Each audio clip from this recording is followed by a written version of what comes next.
आज हम जैव प्रक्रम भाग 2 में देखेंगे कि प्रकाश संश्लेषण की जो क्रिया होती है वो कितने चरणों में होती है। इसको हम लोग समझेंगे और इन चरणों में होता क्या है। तो सर्वप्रथम हम लोग प्रकाश संश्लेषण क्रिया कितने चरणों में होती है उसके बारे में बात कर लें।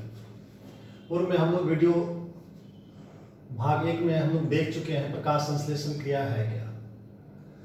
प्रकाश संश्लेषण की क्रिया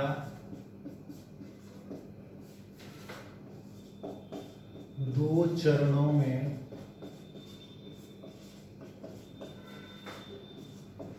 संपन्न होता है।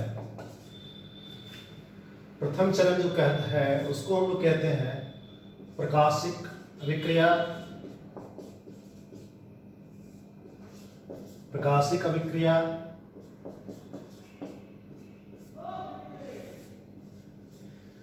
इस चरण में सूर्य की विकिरण ऊर्जा के द्वारा जल के एक अणु टूटते हैं और हाइड्रोजन और ऑक्सीजन प्रोवाइड करवाते हैं। हाइड्रोजन जो मिलता है इस चरण में वो एक्चुअली मुक्त अवस्था में नहीं होता, वो NADPH और हाइड्रोजन आयन के रूप में मिलता है।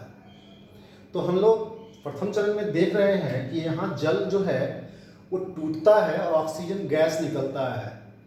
तो प्रकाश संश्लेषण की क्रिया में जो ऑक्सीजन गैस निकलता है वो प्रथम चरण में ही होता है और वो प्रकाशिक अभिक्रिया का परिणाम होता है। और यही ऑक्सीजन गैस रंध्र के द्वारा बाहर निकलता है और हमारे लिए प्राणवायु का कार्य करता है। तो प्रथम चरण का यही प्रोडक्ट है। तो प्रथम चरण में क्या होता है उसको हम थोड़ा देख लें। प्रथम चरण में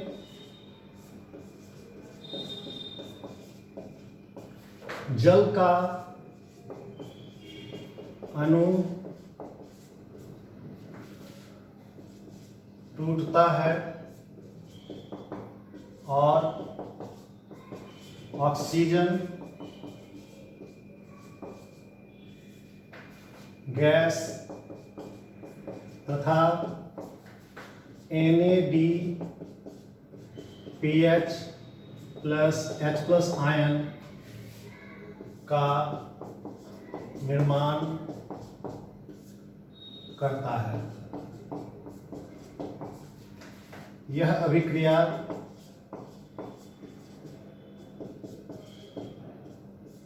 सूर्य से ऊर्जा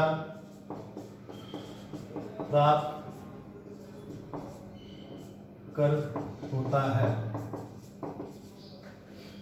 सूर्य से जो ऊर्जा प्राप्त होता है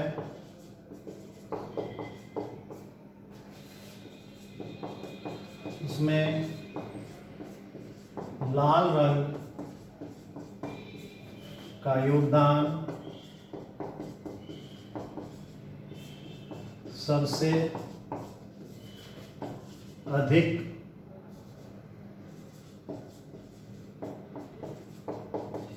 होता है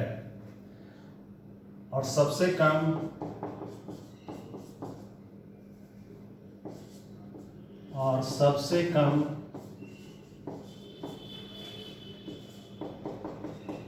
बैंगनी रंग के द्वारा होता है। लाल रंग, नीला रंग और बैंगनी।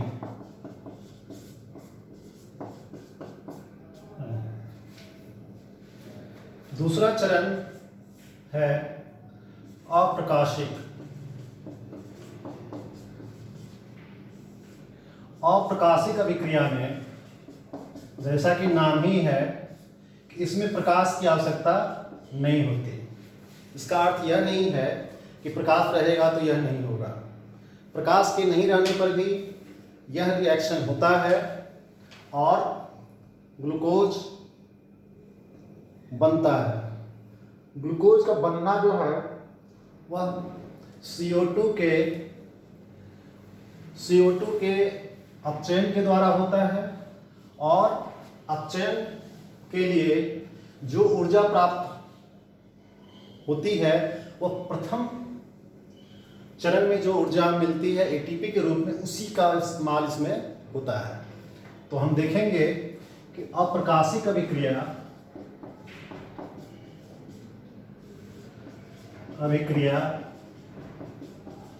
में सौर ऊर्जा की आवश्यकता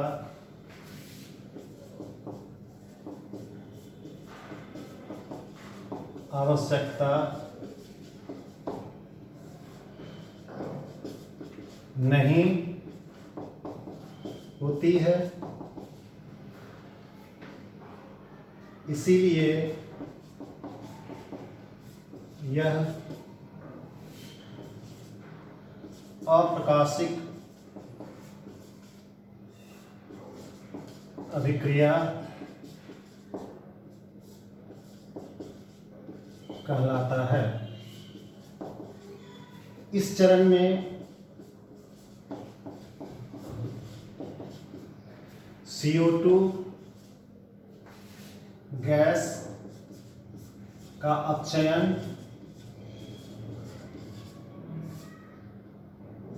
ग्लूकोज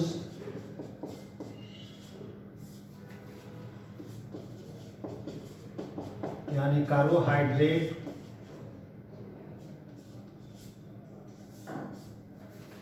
में होता है। तो इस तरह आप देख पा रहे होंगे कि प्रकाश संश्लेषण की क्रिया में जो चरण है वो दो है। पहला है प्रकाशिक अभिक्रिया जिसको लाइट रिएक्शन कहते हैं, यानी ये लाइट के प्रेजेंस में होता है, और दूसरा जो है अप्रकाशिक अभिक्रिया जिसको डार्क रिएक्शन भी कहते हैं, और यह लाइट हो चाहे नहीं हो आपका ये रिएक्शन होगा। दूसरे चरण में ही ग्लूकोज यानी भोजन का निर्माण होता है और इस प्रकार आप देख रहे हैं कि पादपों में जो हरे पेड़ पौधे हैं वो प्रकाश संश्लेषण क्रिया के द्वारा भोजन बनाते हैं, इसीलिए वो स्वपोषी कहलाते हैं। अब इसके बाद हम लोग देखेंगे कि परपोषण में क्या होता है। परपोषण किस प्रकार होता है उसके बारे में हम लोग जानेंगे। परपोषण आप पहले भी देख चुके हैं कि यह 3 प्रकार का होता है, और सर्वप्रथम हम लोग देखेंगे कि 3 प्रकार में मृत जीवी जो है वो किस प्रकार अपना पोषण करता है। मृत जीवी में कौन शामिल है, वो अपना पोषण किस प्रकार करता है, वो हम लोग यहाँ पर देखेंगे।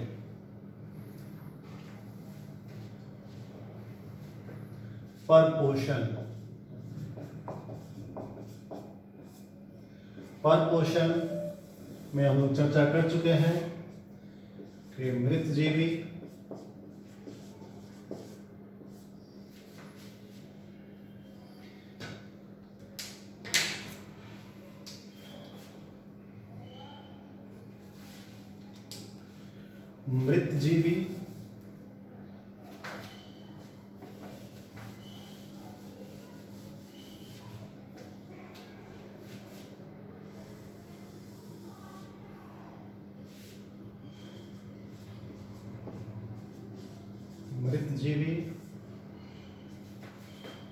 परजीवी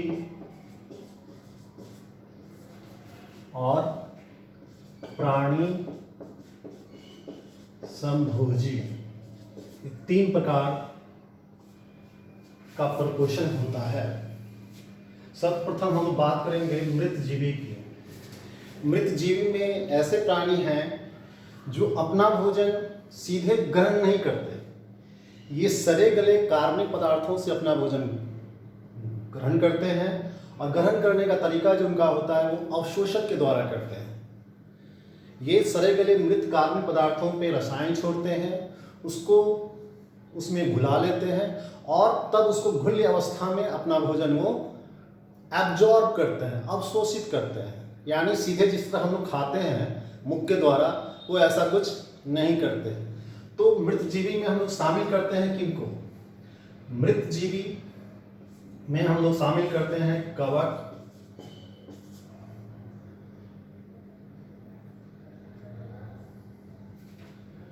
बैक्टीरिया,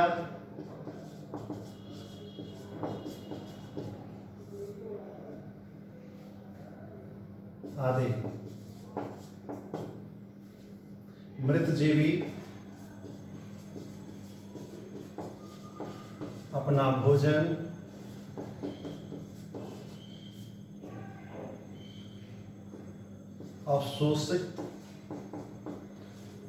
अवशोषण के द्वारा ग्रहण करते हैं। मृत जीवी पोषण करने वाले हमारे ऊपर बहुत बड़ा उपकार करते हैं, क्योंकि ये वातावरण में उपस्थित जितने भी मृत जीवों के अवशेष हैं, सड़े गले कार्बनिक पदार्थ हैं, उसको साफ करने का काम करते हैं। ये अपमार्जक भी कहलाते हैं, क्योंकि ये उनको सरल अणुओं में तोड़ देते हैं और पुनः वो सरल अणु टूट कर मिट्टी में चले जाते हैं, वायु में चले जाते हैं, और इस प्रकार से ये चक्र पूरा कंप्लीट होता है। पुनः उसको हरे पेड़ पौधे उसको ग्रहण करते हैं, भोजन बनाते हैं, और पुनः इस तरह से जीवन का संचार होता रहता है। तो मृत जीवी जो जितने भी हैं वे बहुत ही अधिक हमारे लिए उपयोगी हैं। और ये पोषण जो है, आपके लिए उदाहरण में मैं बता दूं, जैसे मशरूम हुआ और भी हैं, उनके द्वारा मृत जीवी पोषण किया जाता है। बैक्टीरिया है।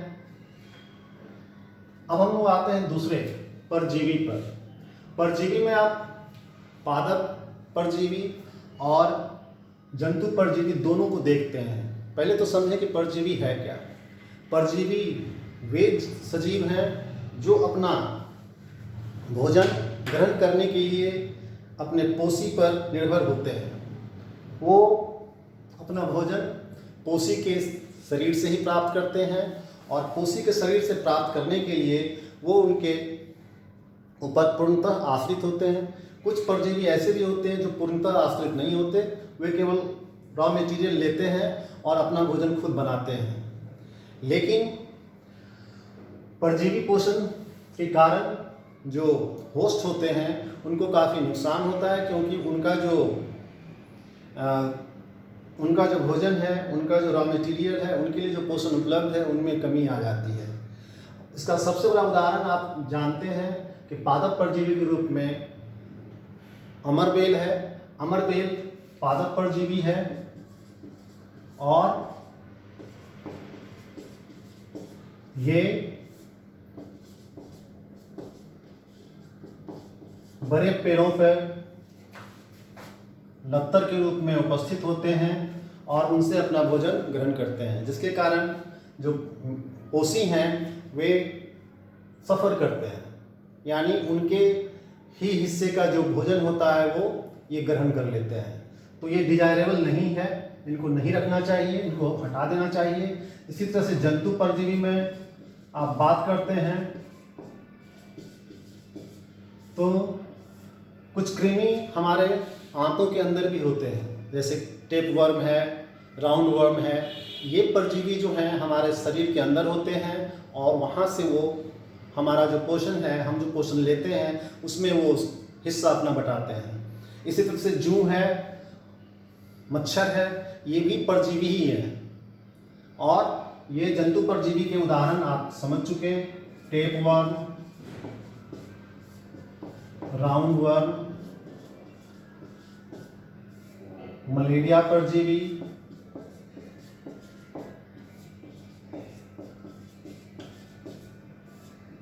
जूं,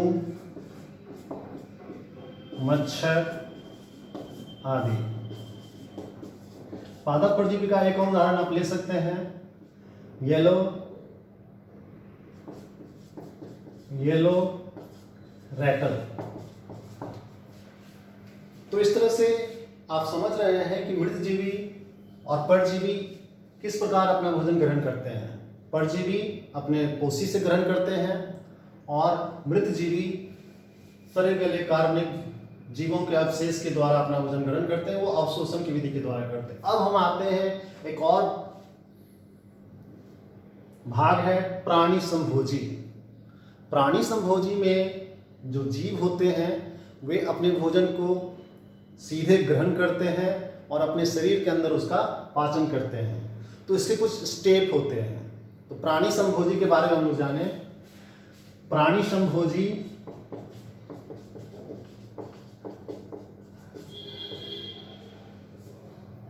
सजीव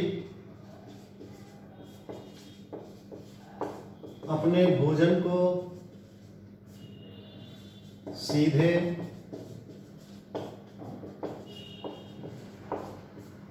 अपने शरीर में ग्रहण करते हैं और उसके उपरांत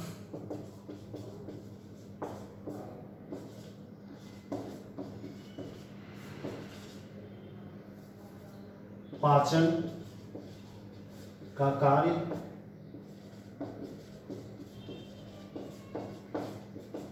करते हैं। इसके बारे में थोड़ा हम डिटेल में जानेंगे कि आखिर प्राणी संभोजी में जो पोषण होता है वो किस प्रकार होता है। तो अब आप इसको नोट कर लिए होंगे, इसको मैं मिटा देता हूं और मैं आगे बढ़ता हूं। प्राणी संभोजी में हम लोग किसको किसको शामिल करते हैं। तो प्राणी संभोजी में अधिकतर जंतु जितने भी हैं वे प्राणी संभोजी हैं, क्योंकि अपने भोजन को वो अंतर्ग्रहण करते हैं और अंतर्ग्रहण करने के पश्चात वो पाचन करते हैं। तो प्राणी संभोजी के बारे में अब हम लोग थोड़ा सा देखें डिटेल में।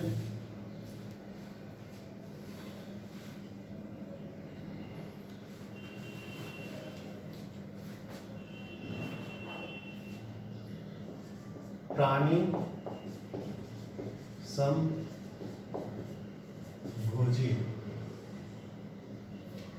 थोड़ा भींगा हुआ है।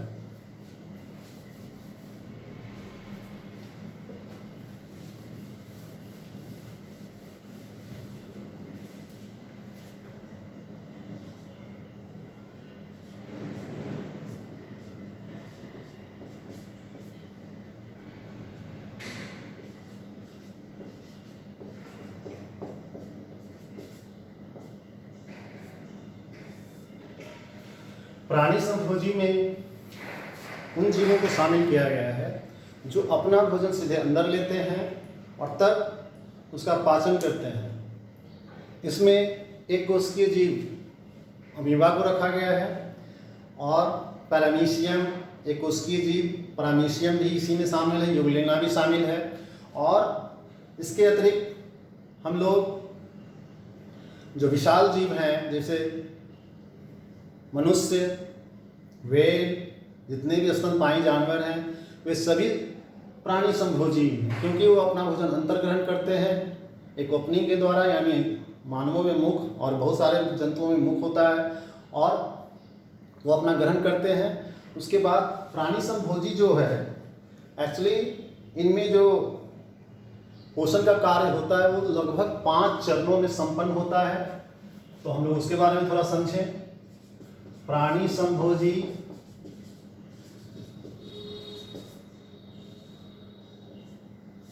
पोषण 5 मुख्य चरणों में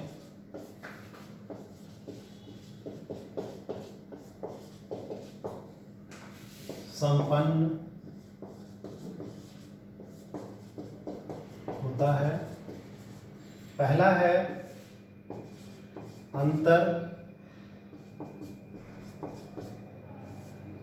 अंतर्ग्रहण, दूसरा है पाचन,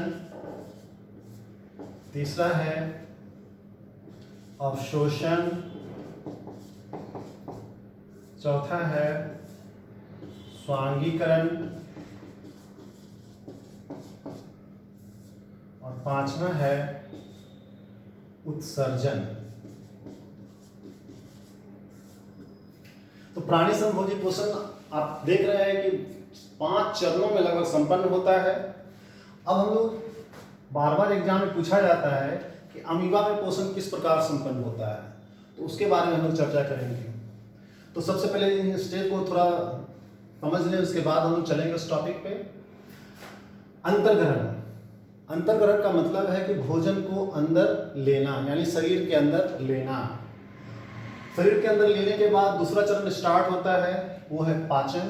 पाचन में आप जानते ही हैं कि जो जटिल अणु हम लोग भोजन के रूप में लेते हैं उनको सरल घुल्ले अणुओं में तोड़ने को ही पाचन कहते हैं। तो पाचन होने के बाद थर्ड स्टेप जो है वह है आपका अवशोषण। अवशोषण में जो भी पाचन के परिणाम स्वरूप जो सरल अणु बनते हैं, जो हमारे शरीर के लिए आवश्यक है, नवनिर्माण के लिए आवश्यक है, उनको अवशोषित कर लिया जाता है। अवशोषण के परिणाम स्वरूप चौथा स्टेप है आपका स्वांगीकरण, जिसको एसिमिलेशन भी कहते हैं। स्वांगीकरण में जहाँ पर भी जिन चीज़ों की आवश्यकता होती है उसकी निर्माण की जाती है डिफरेंट कोशिकाओं में, और स्वांगीकरण के बाद जो वर्ज्य पदार्थ बनता है यानी वेस्ट बनता है वो उत्सर्जन के द्वारा बाहर चला जाता है। तो यहाँ तो बात हो गई 5 मुख्य स्टेप। अब इसी चीज़ को हम लोग अमीबा में किस तरह से प्राणी संभोजी पोषण होता है उसके बारे में हम लोग थोड़ी चर्चा कर लें, क्योंकि क्वेश्चन आपको बोर्ड परीक्षा में पूछा जाता है 2 मार्क्स में। तो देखा जाए,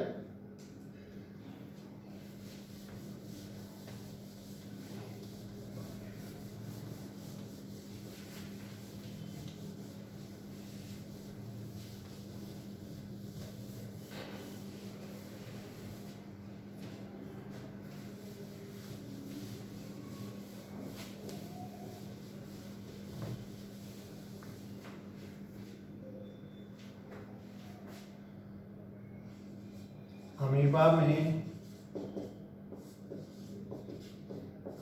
पोषण के तरीके को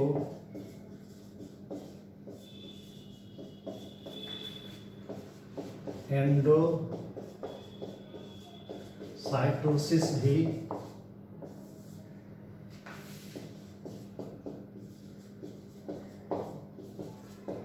कहते हैं, क्योंकि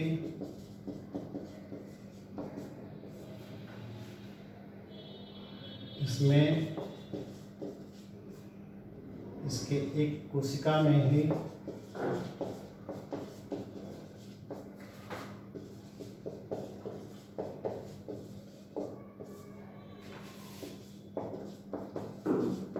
सभी चरण पोषण के संपन्न होते हैं।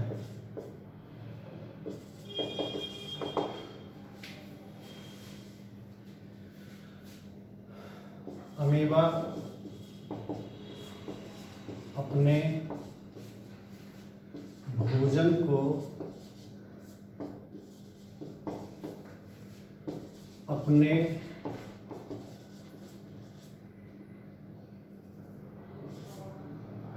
उत्पादों के द्वारा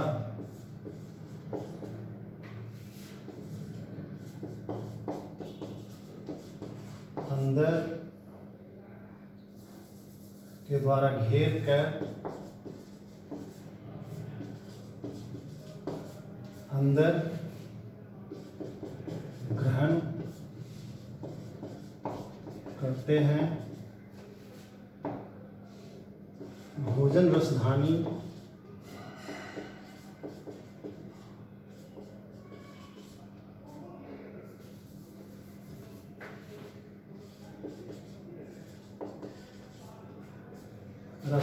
में ही उसका पाचन होता है।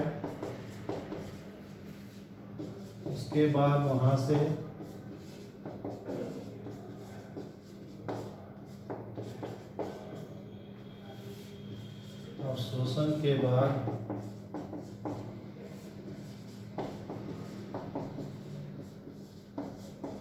विभिन्न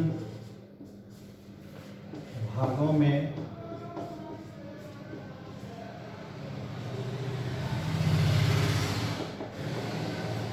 इसका वितरण होता है तथा वर्ज्य पदार्थ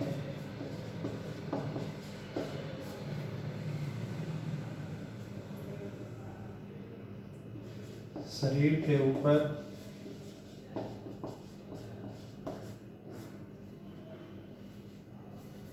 की सतह से मृत्तिका के द्वारा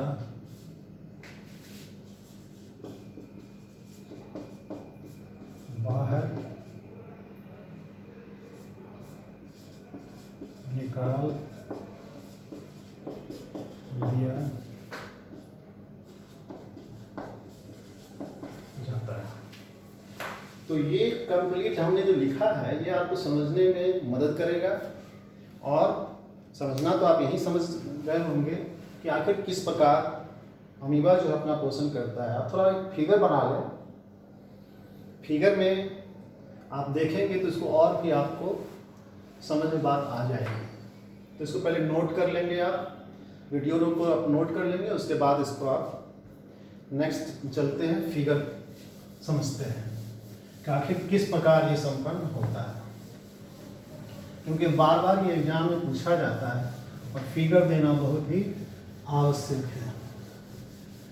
अमीबा एक कोशिकीय जीव होते हुए भी सारे चरण को कंप्लीट करके अपना पोषण करता है। प्राणी संभोजी है, ये बहुत ही अच्छा उदाहरण है एक कोशिकीय जीव का।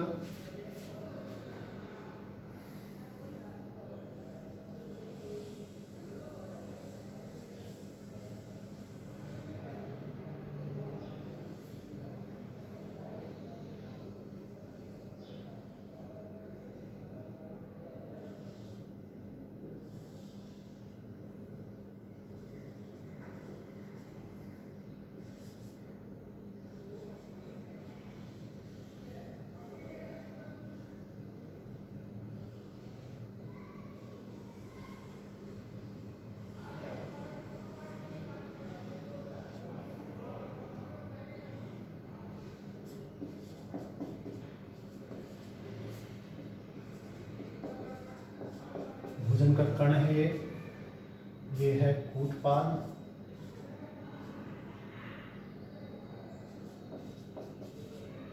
आप देख रहे होंगे कूटपाद को इसने बढ़ा लिया है और भोजन के दोनों तरफ ये को घेर रहा है।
तो आपने देखा है किस प्रकार अमीबा जो है भोजन को अपने कूटपादों के द्वारा घेर लेता है, उसके अंदर कर लेता है। ये भोजन रसधानी बन जाता है और भोजन रसधानी में ही पाचन होता है। पाचन के बाद वहीं पर अवशोषण होता है। अवशोषण के परिणाम स्वरूप ये पूरे कोशिका द्रव्य में ये वितरित हो जाता है और जो वर्ज्य पदार्थ होते हैं वो शरीर के ऊपर संकुचनशील रसधानी बनता है। संकुचनशील रसधानी जो है शरीर के बाहर वर्ज्य पदार्थ को छोड़ देता है और इस तरह से अमीबा में भोजन जो है वो उसका पाचन हो जाता है। तो यहाँ पर भी देखेंगे आप 5 चरण हैं। सर्वप्रथम आप देख रहे होंगे कि इसने अपने भोजन को ग्रहण किया, अंतर्ग्रहण किया। अंतर्ग्रहण के पश्चात भोजन रसधानी में पाचन हुआ, पाचन के बाद अवशोषण हुआ, अवशोषण के परिणाम स्वरूप जो भी चीज़ बना उसका स्वांगीकरण होता है इसमें, और जो वर्ज्य पदार्थ हुआ वो बाहर की ओर निकल आता है संकुचनशील रसधानी के द्वारा। तो इस तरह से अमीबा में ये पूरा का पूरा पाचन संपन्न होता है, पोषण संपन्न होता है। आप इसको देख लें, नोट कर लें और ये आपके लिए बहुत ही फायदेमंद है। और आगे के वीडियो में हम लोग मानव में पाचन तंत्र के बारे में पढ़ेंगे, कैसे वहाँ पोषण संपन्न होता है, पाचन किस प्रकार होता है।